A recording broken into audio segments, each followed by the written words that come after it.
Muchas gracias por sintonizarnos y un cordial saludo para cada uno de ustedes. Mónica creció en una familia no cristiana. Sin embargo, era una buena muchacha, buena estudiante, así la consideraban sus padres. Fue a la universidad a los 18 años. Sacó notas excelentes. Se involucró en las actividades de la universidad. Visitaba a sus padres en cada una de las vacaciones. En una de ellas, el último año, compartió el dormitorio con una muy buena cristiana. Esta tuvo paciencia para responder a cada una de las preguntas que Mónica le hacía. Un día, viernes, en que juntas visitaron la iglesia, ella entregó su vida a Cristo. Se unió entonces a la iglesia y allí permaneció y encontró a un hombre cristiano con quien se casó. Su nombre era Jack. Un año después presentó a sus padres la primera nieta llamada Cherry. La vida no podía ser mejor. Cuando Cherry fue una adolescente, las cosas, sin embargo, comenzaron a cambiar. Al principio, las señales fueron débiles, pero con el tiempo, Mónica y Jack tuvieron que admitir que su hija parecía rechazar muchos de los valores que ellos les habían enseñado. De manera que se preocuparon por Cherry y empezaron a orar por ella. Pensaban que esa etapa pasaría pronto y volvería a lo que ellos habían soñado para con su hija. Les tranquilizaba el hecho de que, a pesar de las diferencias, ella nunca se involucró en el alcohol, en las drogas, como sus compañeros lo hacían, y finalmente se graduó con excelentes notas. Se fue a la universidad, a la misma donde su madre había asistido. Allí Cherry conoció a Tony. En su primera visita a casa le contó a su mamá, y hablándole de su novio, le dijo: te va a encantar. Él es tan dulce, es un muchacho brillante, todos lo respetan, me trata como una reina. Mónica sonrió.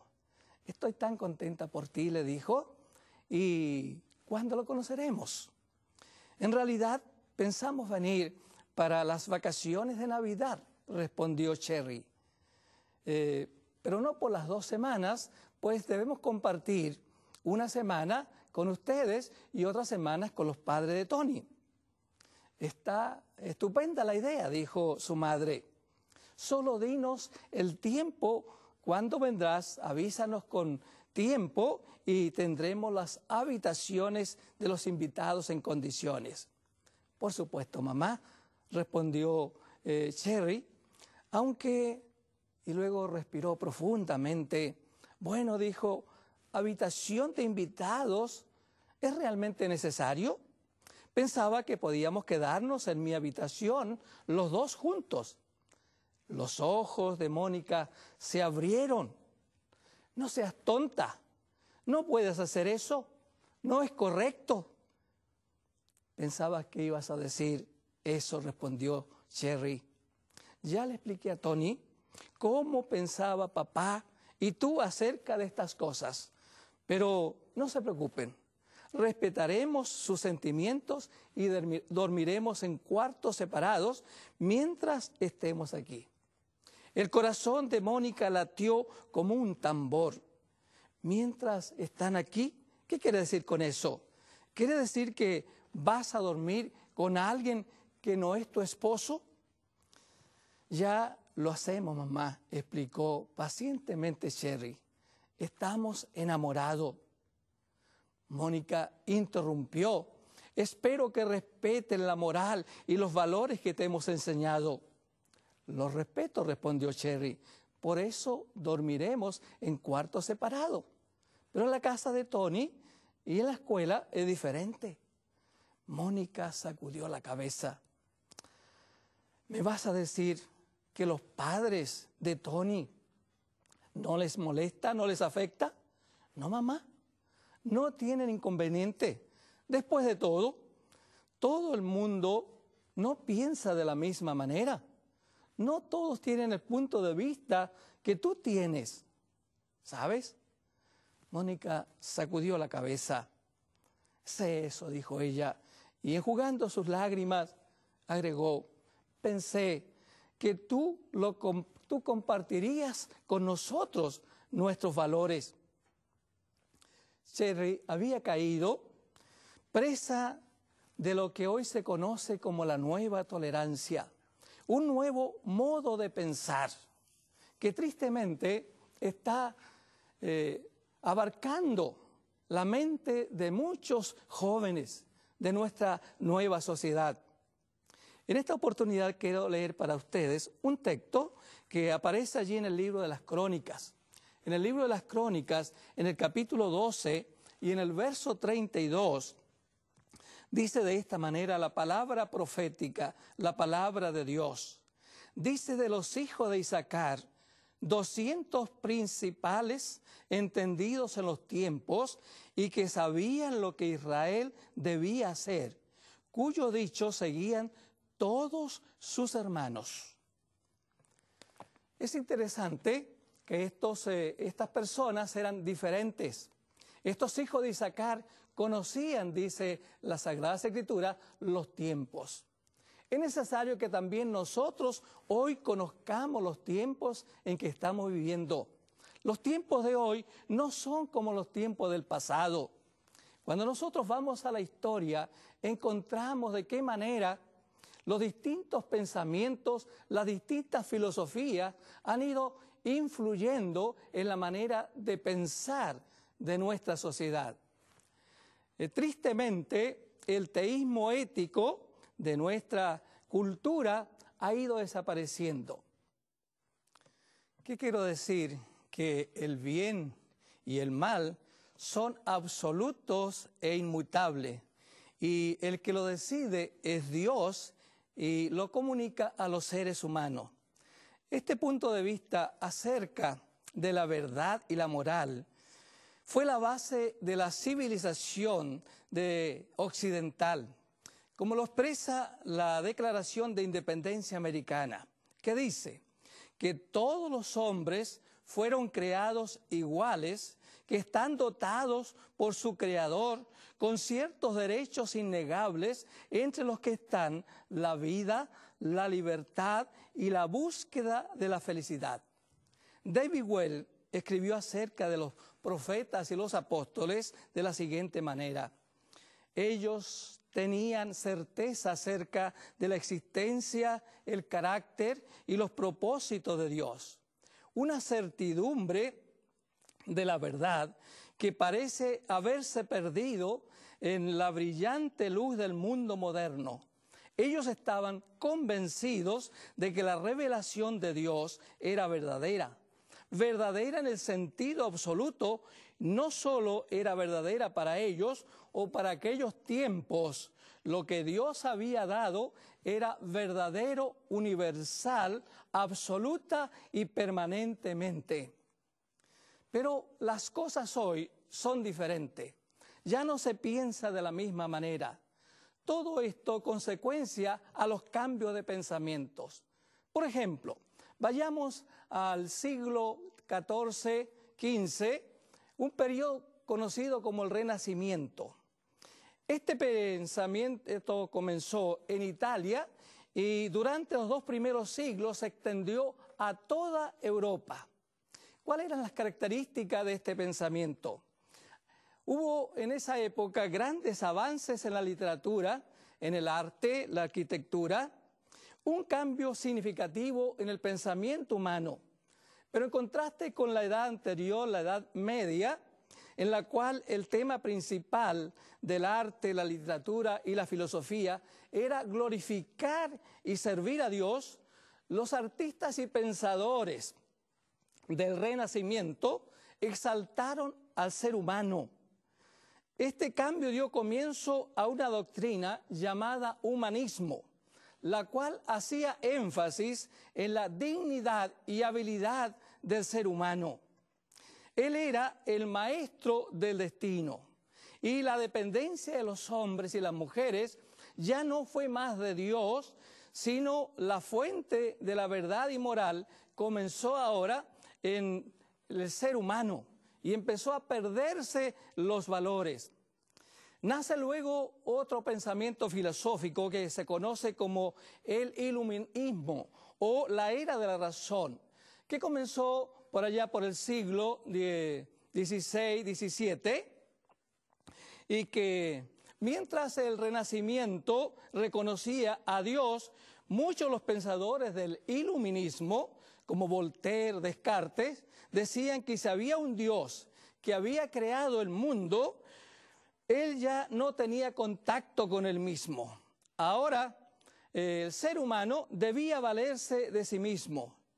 Y ese producto, ese razonamiento, trajo otro, que se conoce como la Revolución Industrial, que cubrió parte del mismo tiempo del iluminismo. Fue un tiempo de productividad, de avances humanos. Los inventos, las innovaciones y mejoras de la industria fue notorio. Sin embargo, la confianza en Dios fue desapareciendo y se fue centrando en el ser humano. Ahora el ser humano solo se miraba a sí mismo y dejó de mirar a Dios. Estaba eso todavía en su apogeo cuando aparece un personaje que influyó tremendamente en el pensamiento de hoy. Este personaje se llama Carlos Darwin. Él era un estudiante de teología y con su teoría de la evolución ya pues no se necesitaba más a Dios para comprender cómo existió el mundo y el ser humano. Este cambio de pensamiento hizo que los hombres y mujeres creyeran que ellos eran los árbitros de la verdad y de la moral, y no más Dios. De manera que esto fue repercutiendo hasta nuestros días. Sherry repetía el pensamiento modernista cuando decía a sus padres: para ustedes vivir juntos antes del matrimonio es malo, pero yo no pienso igual. El modernismo está dando lugar ahora a otra filosofía que es la que estamos viviendo hoy, que se conoce como el posmodernismo. Y esto surge como un fenómeno cultural y como resultado de la información. Alguien sugiere que la fábrica, por ejemplo, es el símbolo de la era industrial y la computadora es símbolo de la información, la cual es paralela al esparcimiento del posmodernismo. ¿Qué ocurre con el posmodernismo? Ellos empiezan a rechazar la verdad como universal, como absoluta. Para ellos la verdad está, por ejemplo, la ciencia, la educación, la religión, está centrada por una cultura o una comunidad. Es verdadera solo para esa cultura. Las personas ahora son producto más bien de una cultura. Ya no dependen más del gran creador, de Dios, el ser absoluto. Todo pensamiento ahora es producto de una construcción social. Y ellos dicen que cualquier sistema que dice ser verdadero o que juzga en forma desfavorable a otro sistema de valores, creencias o estilo de vida es manipulación, un esfuerzo de una cultura para dominar a otra. Tristemente, nosotros estamos siendo afectados por esta manera de pensar. Y entonces estamos dejando de lado aquello que es absoluto, aquello que es permanente y aquello que está en bien de la sociedad. El lenguaje de la nueva tolerancia dice que una institución religiosa, por ejemplo, llame al comportamiento homosexual pecado, es hacer un juicio discriminatorio. por todas las creencias, manera de comportarse y estilo de vida, no son iguales. En los días de nuestro Señor Jesús, cuando Él vino a enseñar la forma correcta de vivir, los valores que debía resaltar el ser humano, Él fue considerado como un ser extraño, razón por la cual no solamente no le aceptaron muchos, sino que incluso le persiguieron y hasta decidieron eliminarlo y llevarlo, como todos los cristianos sabemos, a ese castigo máximo del Calvario de la cruz. Él señaló, como señalan los profetas, o señalaron los profetas, y más tarde los apóstoles, Él señaló que todos los seres humanos necesitamos de un Salvador. Y señaló además que el pecado no es un evento cultural, sino que el pecado tiene un otro origen y que nosotros tenemos solución también para eso, y esa solución viene del Creador de todas las cosas, de todos los valores. Viene del que hizo el ser humano, del que hizo el planeta. Vino de parte de Dios. Y esas buenas nuevas declaró el Señor Jesucristo que sus seguidores no deberían conformarse con ellas, sino que debían proclamarla a todo el mundo, a todo continente, a toda raza, a todo pueblo. Eso es lo que aparece allí en el Evangelio de San Mateo, en el capítulo 28 y en el verso 19. Dijo Jesucristo: id y hacer discípulos a todas las naciones. Esta misión es considerada por los nuevos pensadores, por los postmodernistas, por los de la nueva tolerancia. Este esfuerzo es considerado algo fanático. El tratar de imponer y dominar a otras culturas y a otros puntos de vista. El nuevo pensamiento es que necesitamos nosotros respetar la manera de pensar de cada cultura, de cada persona.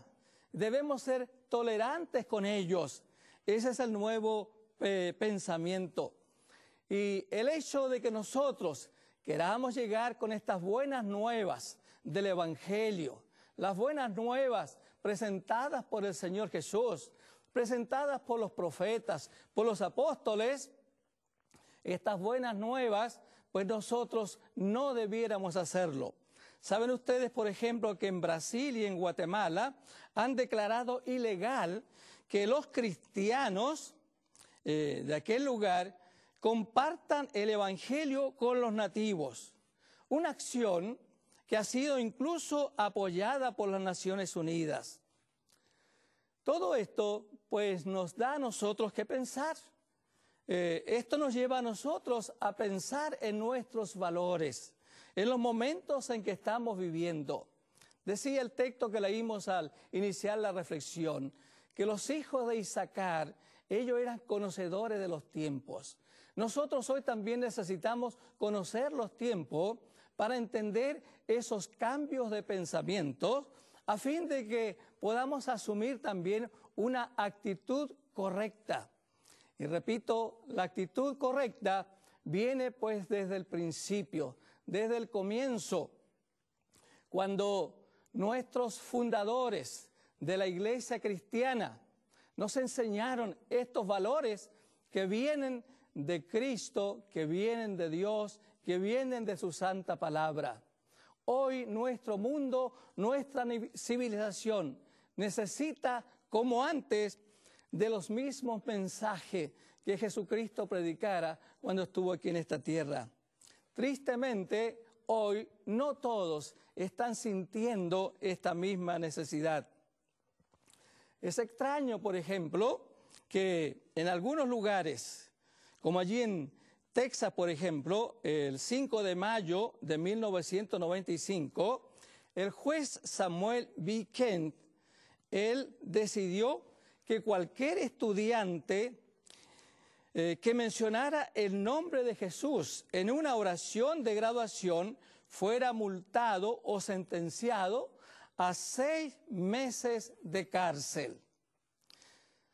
Esas palabras, esas declaraciones no nos sonarían a nosotros extrañas si hubiesen sido pronunciadas, por ejemplo, por Saddam Hussein o en la antigua Unión Soviética.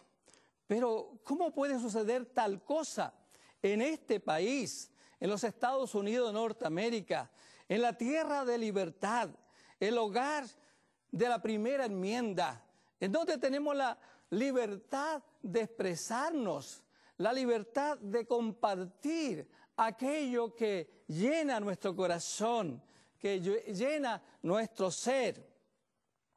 Es que hemos avanzado en la historia a un punto en que a veces nos cuesta entender. Sin embargo, la Sagrada Escritura, que es la palabra de Dios, ella nos señala los tiempos que estamos viviendo. Y dice el apóstol que el gran enemigo de Dios, que también está participando en la historia de la humanidad y que está detrás de muchos de los eventos, muchos de los hechos, dice la palabra de Dios que él, sabiendo que le queda poco tiempo, anda como león rugente. Y el trabajo justamente de este enemigo hoy no es como fue en el pasado, cuando utilizó la espada para eliminar a los cristianos. Hoy la guerra es una guerra psicológica. Hoy hay una batalla de pensamientos. Hoy hay un ataque a los valores que Dios nos dejó a través de los profetas, a través de los apóstoles, a través de la persona de Jesús. Y hoy nosotros podemos indagar y conocer aquello en los escritos que estos personajes nos dejaron, que conocemos como la Sagrada Escritura o la Palabra de Dios. Necesitamos, por lo tanto, hoy nosotros conocer esa palabra. Y de la misma manera como los hijos de Isaacar eran entendidos de los tiempos, nosotros hoy también podemos entender los tiempos en que estamos viviendo. Sí, muy pronto la historia de este mundo llegará a su fin. Y cada uno de nosotros tendremos que dar cuenta de cómo hemos utilizado nuestra existencia, nuestra vida.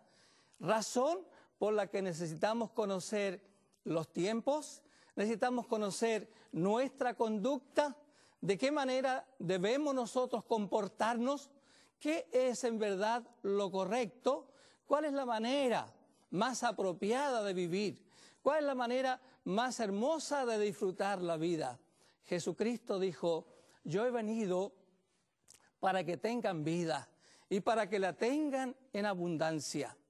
Esta vida que el cielo nos ha otorgado es una vida hermosa y de nosotros depende si la valoramos, si la vivimos correctamente, si esta vida tiene significado para nosotros, si esta vida la vivimos en relación con nuestro Creador, en una buena relación con Él, si la vivimos en una buena relación con nuestros semejantes, con quienes cada momento nos estamos relacionados.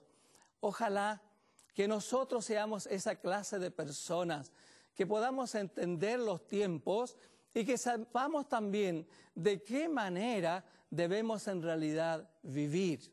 Usted y yo, pues podemos hacerlo. Repito, yendo a la orientación divina que es la Sagrada Escritura, que es la palabra de Dios. Que nada nos estorbe en nuestra existencia, que nada nos impida el poder disfrutar de nuestra existencia y hacer que otros también la disfruten. Sí, el cielo quiere vernos a todos felices, que todos podamos disfrutar de la vida, de la existencia. Y para ellos, pues no debemos desconectarnos con la fuente de toda felicidad, con la fuente de toda alegría, que es la Sagrada Escritura, que es la palabra de Dios. Y antes de ello, por supuesto, nuestro mismo Creador, que Él tiene constante interés en cada uno de nosotros. Él quiere que disfrutemos de la existencia, y por eso Él no solamente envió a los apóstoles, a los profetas, envió a la persona de Jesús, sino que Él sigue con nosotros instruyéndonos a través de esa luz maravillosa que nos ilumina, como dice el profeta, como en un lugar oscuro. Ya no más oscuridad para nosotros, sino que podamos nosotros vivir esa luz, avanzar a través de esa luz y podamos llegar de esa manera a un feliz destino, como lo hicieron muchos otros y nos dejaron ejemplo en el pasado. Nosotros también podemos hacerlo si seguimos los consejos de los grandes profetas, de los grandes apóstoles, los consejos de la Santa Biblia, la palabra de Dios. Agradezco el que usted haya puesto atención a estos consejos que siempre serán oportunos, estos consejos que necesitamos nosotros recordarlos, estos consejos que son permanentes, que no son temporales, que no son locales, sino que son absolutos, son eternos, porque son de Dios, que tuvieron importancia en el pasado, que tienen importancia hoy y seguirán teniendo importancia a través de las edades. El cielo nos ayude para que usted y yo seamos esa clase de persona, como dice el libro de las Crónicas, de estos hijos de Isaacar, que ellos conocían los tiempos y que ellos sabían de qué manera debían vivir. Vivamos la vida correctamente, que es lo mejor que podamos hacer cada uno de nosotros con nuestra propia existencia. En una próxima ocasión trataremos de considerar algunas otras implicaciones de este nuevo pensamiento que está invadiendo a nuestra sociedad. Y cada uno de nosotros somos partícipe cada día de esta manera de pensar. Por eso es necesario que nosotros reflexionemos acerca de este asunto. Agradecemos el que usted esté tomando tiempo para participar con nosotros en estos mensajes. Que el Señor les bendiga siempre y esté con nosotros.